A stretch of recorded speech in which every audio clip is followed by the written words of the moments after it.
Laura Harris right now is in our newsroom with more on this project, which obviously has seen a lot of opposition. Laura? That's for sure, Dan. The Stop the Lens group is basically asking the city to either cancel the current contract to build the lens or allow the people of St. Pete to vote during the primary at the end of August. We saw that opposition in full effect yesterday as the group put on a show of force, presenting thousands of signed petitions to St. Pete City Council. Now, some calling the lens a sidewalk to nowhere. More than 20,500 signatures from people in the area proving they want a referendum on the lens project, claiming there has already been enough money pumped into a project they say the majority of people in the area simply don't want. More than two-thirds of the people still don't want the lens in a poll recently taken 2 weeks ago by St. Pete Polls, after the city has spent a year promoting it, including a nice brochure in everybody's water bill. The city council needs to listen to the voters and be fiscally responsible.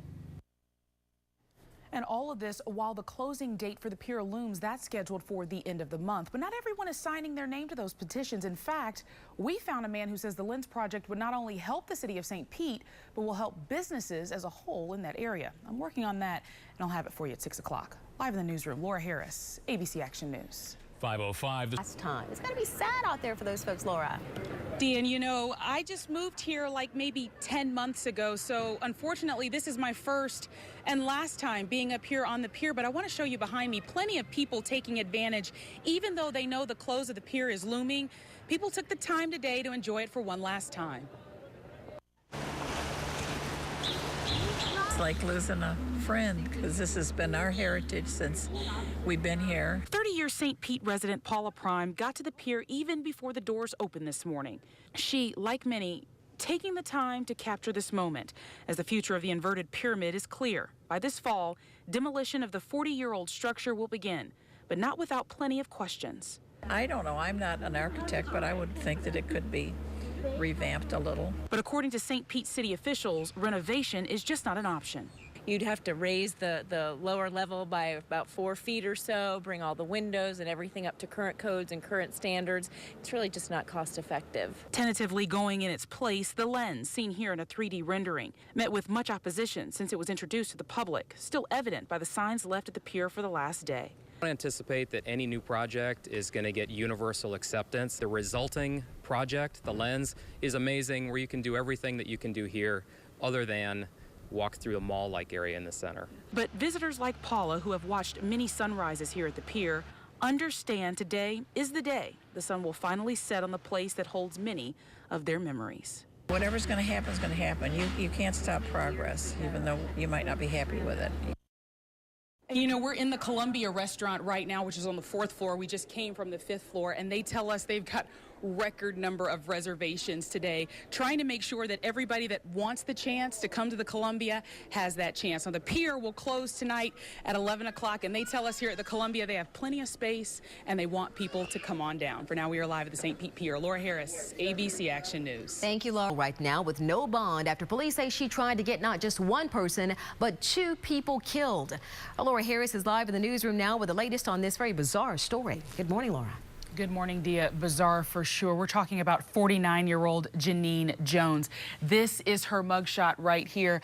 We're told that with the help of undercover police officers posing as a hitman, they caught her in a web of lies centered around murder for hire. So how do we know all this? Well, we got a police report this morning. I got this in my email. This is coming from the Sarasota Police Department that Yeah, Dia, you know how you said that bear is 300 pounds? Well, this is 70-pound Summer, golden retriever, walks out of her home just for her morning walk, and then she's standing just feet away from that big black bear. Take a look. It was on the ground right 3 feet from the front of my dog. Eloy Perez says this 300-pound black bear turned a normal morning into a circus on his quiet street. The bear's morning ending tranquilized nearly 3.5 hours after his adventure started. Bear went up the tree. Okay? Poor thing. And it all happened on West Broad Street in Tampa. I opened the gate. The bear ran up the tree like a squirrel. Neighbors joked it couldn't be real. Others just stared in disbelief. But as sure as the eye could see, there he was, hanging out on a Friday, enjoying the show he was the star of. I see him all the time around Ocala, but never in town. Very interesting that Perez should mention Ocala. That's exactly where Florida Fish and Wildlife say this bear is from the red tag on his ear. Authorities were able to determine it was, in fact, the bear spotted in Orlando last year. And there he goes, falling, well, just to go to sleep for a little while. And the same bear that's been spotted throughout this month. We've been basically tracking this bear from Citrus County down into the Tampa area for about the last 2 weeks. We've tracked him through citizen phone calls. And that was the tree that big black bear fell out of. We're told by Florida Fish and Wildlife, basically, summer's doing just fine, but they say that black bear is being evaluated by biologists, and then it will be returned back to the Ocala National Forest where it came from before. Live in Tampa, Laura Harris and Summer, ABC Action News. Dan, we're hearing that victim is a 71-year-old male. And as you can see behind me, this house, I mean, you really can't tell in the darkness how bad this fire really was. St. Pete Fire got on scene around 1:30 this morning, saw the flames, and unfortunately found that body inside the home. I'm joined now with Lieutenant Joel Granata, who is actually out here still investigating this fire. What can you tell us at this point? Well, St. Pete Fire Rescue got out of here at 1:30 this morning. We had a heavy fire showing from the north side of the house. And at the same time we made a fire attack, rescue crews went in to see if there was any trapped victims, and then we actually found a victim on the kitchen floor. The victim was removed very quickly throughout the back door, and we got him outside, and we did have to pronounce him dead at the scene. Was there anything inside the home that would indicate to you how this fire started? Well, actually, there was two things that really worked against the victim at this time. He had no smoke alarms. Smoke alarms save lives. It would give him the extra few minutes to alert him so he could have made his way out. And two, he had old burglar bars on the home, which he had no way to get out without having to unlock the front door. The burglar bars really act like a captor. They keep him in the house. He actually couldn't get out. So keep people out and also keep people in. They keep people out, but they also trap the people in unless they have a way to get out. The new burglar bars have a panic hardware where they can just hit a latch and it springs open. Fortunately, this is the old style. He couldn't get out. And Lieutenant Granata, very quickly, you all in St. Pete, you have a way that people can get these smoke alarms. Right. Smoke alarms are free in St. Petersburg for everyone. Just this 893-SAFE number. So if anybody just calls that number, 893-SAFE, we'll be happy to come out and install one free. And they save lives. Thank you so much, Lieutenant Granata. We really do appreciate you spending your time here this morning. Like I said, we'll get more information from investigators, see once they find out exactly what may have started this fire. But for now, we are live in St. Petersburg. Laura Harris, ABC Action News. Thank you, Laura. And we're catching up with some of them. Laura, what have they been telling you? Still very fresh in their minds, as you can imagine. Dia, I got a chance to catch up with one of those runners as they were getting out of the terminal today, and it was his first Boston Marathon. And, as he was giving us this firsthand account, explaining the events from yesterday, he was brought to tears. Human life,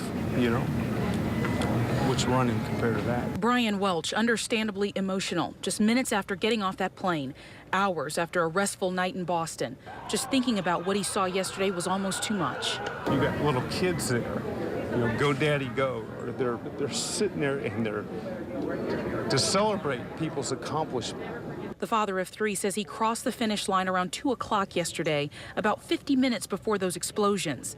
The Clearwater resident says he was in a tent getting routine medical attention after finishing, and then it happened. 2 explosions just seconds apart near the finish line. Runners around him thought it was thunder. Within moments, everyone knew this, in fact, was an attack. You saw EMS officials, ambulances, everything just quickly all over the place. Welch, a medical salesman, says in no way does he regret being in Boston. He told me privately he does have one regret, though, not being able to get to the injured and help. If anything, just offering a hand to hold. And after his first experience at one of the world's most prestigious marathon races, we asked, did he plan to return? And as Americans, we cannot let people dictate how we will live. We need to go back. At the airport, still speaking to some of those runners that were coming off the airplane. We will have that coming up for you later on this evening on ABC Action News at 5 and 6. Live at Tampa International Airport, Laura Harris, ABC Action News. Thank you, Laura.